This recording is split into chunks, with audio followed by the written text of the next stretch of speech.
Ayan mga kaborda, nandito tayo. So, di ba hindi tayo nag-vlog dito? Siguro mahigit isang buwan ata kasi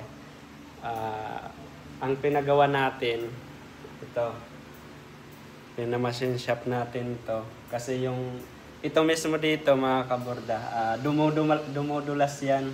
Ayan, yung side na dito mga kaborda. Yung kinakapitan ng ano dito, belt. So, dumudulas. Ngayon, nagpa-machine shop tayo. Ito yung makikita nyo yan mga kaborda. Pinamachine shop natin yan. Bali, dalawang pagawa tayo. Yan. Kaya, nagagamit siya siguro 2 araw. Bumibigay. So, bali, ngayon, nung isang araw pa to, okay naman na siya kasi hindi na umiinit. Kasi noon mga kaborda, sobrang init dito. Kasi nagpagawa ulit tayo nito, dumudulas pa rin. Dumudulas.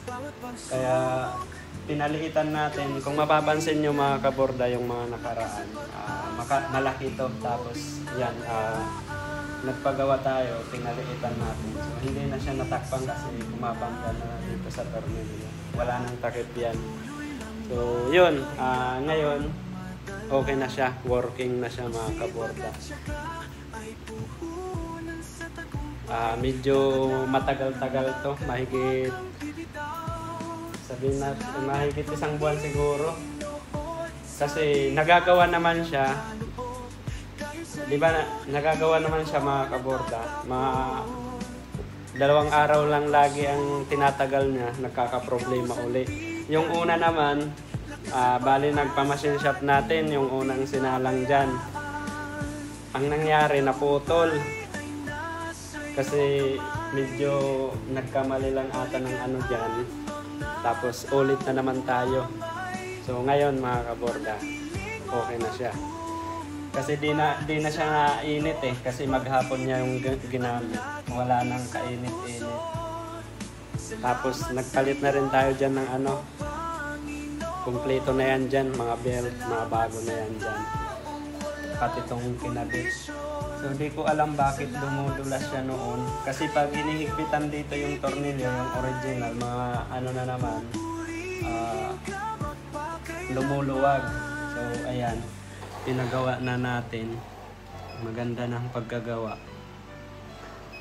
So, nagmarking tayo kung dumudulas pa rin siya dyan. So, ayan.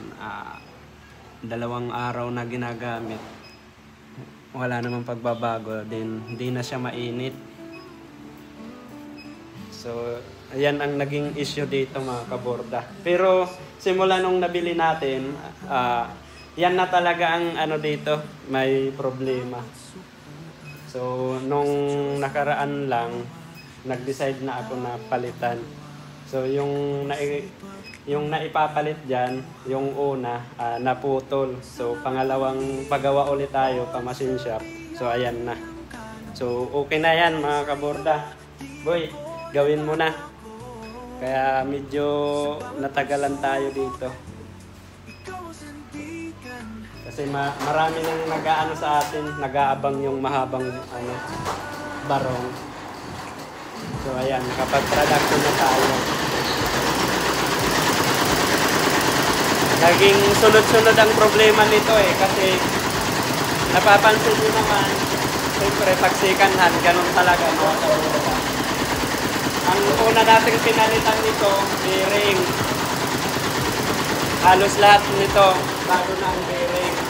Tapos mga ilang linggo lang, ayan, nag-decide na ako na ipa-machine shop na rin dito. Kasi higpit ako ng higpit, luwag ng luwag. Dumudulas lagi. So ngayon, sana okay na siya. Yun, yung mga nais magpa-embroidery sa atin mga kaborda, rekta na lang kayo dito sa DMPH Embroidery Paranaque. So located tayo dito sa BF Homes. Dito tayo sa Phase 1. So nakikita nyo naman yung shop natin. likod lang tayo ng simbahan ng Resurrection. Oh. Kaya okay na yung ano natin, malapad na sign. So yun lang mga kaborda. Rektahin nyo na ako. Rekta na lang mga nais, mga kaborda. Bye.